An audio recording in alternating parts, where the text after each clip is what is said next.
آج کی سب سے بڑی خبر یہ ہے کہ ایف بی آر نے ہمیشہ کی طرح اس سال بھی اپنا ٹیکس کا ٹارگٹ اچیو نہیں کیا، اور جو اگلے سال کا ٹارگٹ ہے وہ اور بھی ایمبیشنس نظر آتا ہے۔ وہ کون سی وجوہات ہیں جو کہ ریپیٹ ہوتی رہتی ہیں اور ایونچولی ہم ایف بی آر کی یہی پوزیشن دیکھتے ہیں؟ تو قصوروار کون ہے؟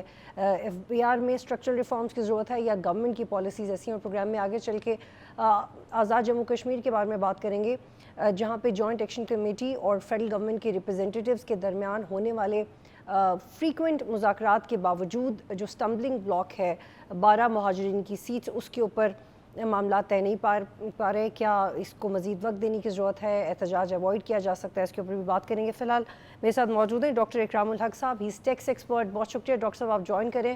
ڈاکٹر صاحب، ایف بی آر نے 864 بلین کا ٹیکس شارٹ فال دکھایا ہے۔ صرف جون میں 2.75 ٹریلین یعنی تقریباً 90 ارب روپے یومیہ ٹیکس شارٹ فال پورا کرنے کے لیے چاہیے، وچ از امپاسبل۔ ابھی تو ایک ایک دن کا حساب لگا رہے ہیں انالیسز، کوئی ٹارگٹ پورا نہیں ہوا۔ کیوں یہ بار بار ریپیٹ ہوتا ہے؟ اور جب ایف بی آر کو پہلے مہینے سے معلوم ہے کہ شارٹ فال بڑھ رہا ہے تو کیوں بہتر میز نہیں لیے جاتے؟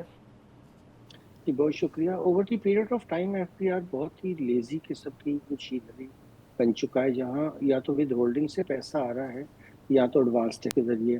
وہ جو کیپیسٹی ان کی تھی کہ وہ ان لوگوں کو ٹریس کریں جن کی ریئل انکم زیادہ ہے مگر وہ اپنی یا تو ریٹرن نہیں دیتے یا پھر بہت تھوڑا سا ٹیکس ادا کرتے ہیں۔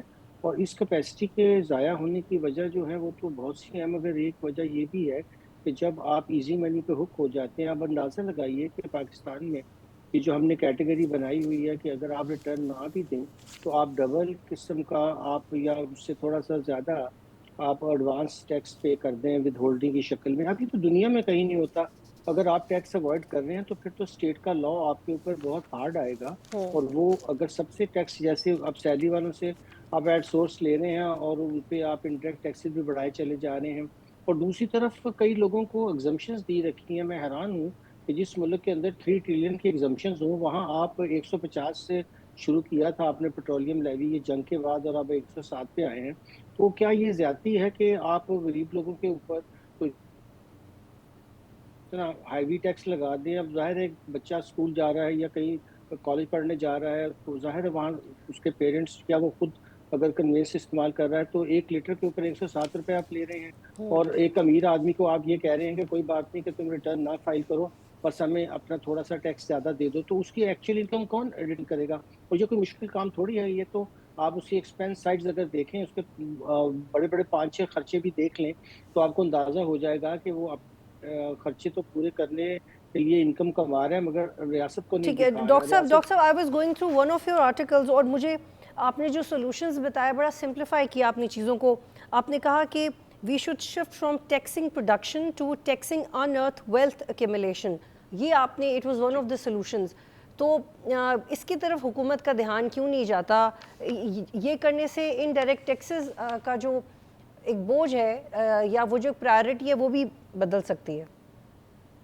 دیکھیے بالکل یہی آپ ریاست جہاں پہ آپ کو رول آف لا نظر آئے گا، ایک تو وہاں پہ ایکول ٹیکسیشن ہوگی۔ اب مراعات یافتہ طبقوں کو آپ نے ایگزمپشنز دے رکھی ہیں، حالانکہ وہ بہت زیادہ انکم کما رہے ہیں اور پھر بھی ٹیکس نہیں دے رہے ہیں، اور دوسری طرف پروڈکٹیو سیکٹر کے اوپر آپ نے اتنا ہیوی ٹیکس لگا دیا ہے کہ اب وہ بیچارے سروائیو بھی نہیں کر سکتے۔ کسی بھی ملک کے اندر پروڈکٹیو سیکٹر ہی تو امپلائمنٹ جنریٹ کرے گا، وہیں سے وہ کوئی ٹیکس سرپلس بھی نکالے گا ایکسپورٹ کے لیے، اور ہم اس کو پوری طرح ریٹارڈ کرنے کے تلے ہوئے ہیں۔ اور جو لوگ ان ٹیکس ویلتھ بڑھائے چلے جا رہے ہیں بغیر کوئی رینٹ سیکنگ کر کے، ٹیکس اویڈ کر کے، بجلی چوری کر کے، گیس چوری کر کے، وہ سامنے نظر آ رہا ہے۔ اگر آپ ان کے آپ ایکسپینڈیچر خود دیکھ لیجئے، اگر کسی ریسٹورنٹس میں آپ بڑے میں جاتے ہیں کس تعداد میں وہاں لوگ موجود ہوتے ہیں، کون سے لوگ ٹریول کریں، یہ سارا ڈیٹا تو سی این آئی سی کے ذریعے کیپچر ہو ہی رہا ہے۔ مگر حیرت کی بات یہ کہ یہ سارا ڈیٹا بینک ہونے کے باوجود بھی ایف بی آر اس پہ عمل کیوں نہیں کرتا؟ ڈاکٹر صاحب اور آگے میں عرض بڑھنے سے کر رہا پہلے تھا کہ ایک یہ بڑا بہت بڑا ایک لاس ہے۔ جی ڈاکٹر صاحب آگے بڑھنے سے پہلے ایک بڑا سطحی سا ایوریج سا سوال ہے جو میں آپ سے جاننا چاہتی ہوں، لیکن ہمیں کبھی اس کا واضح جواب نہیں ملتا۔ مجھے آپ یہ بتائیں کہ اگر ایف بی آر نے انہی کرائیٹیریاز کے اوپر ٹیکس جمع کرنا ہوتا ہے ہر سال، اور ہر سال وہ ٹال ٹارگٹ سیٹ کرتے ہیں، تو وہ پھر کون سے پیمانے ہوتے ہیں جن پہ وہ کانفیڈنٹ ہوتے ہیں کہ اس دفعہ تو ہر حال میں ٹیکس جمع ہو جائے گا؟ جب انہوں نے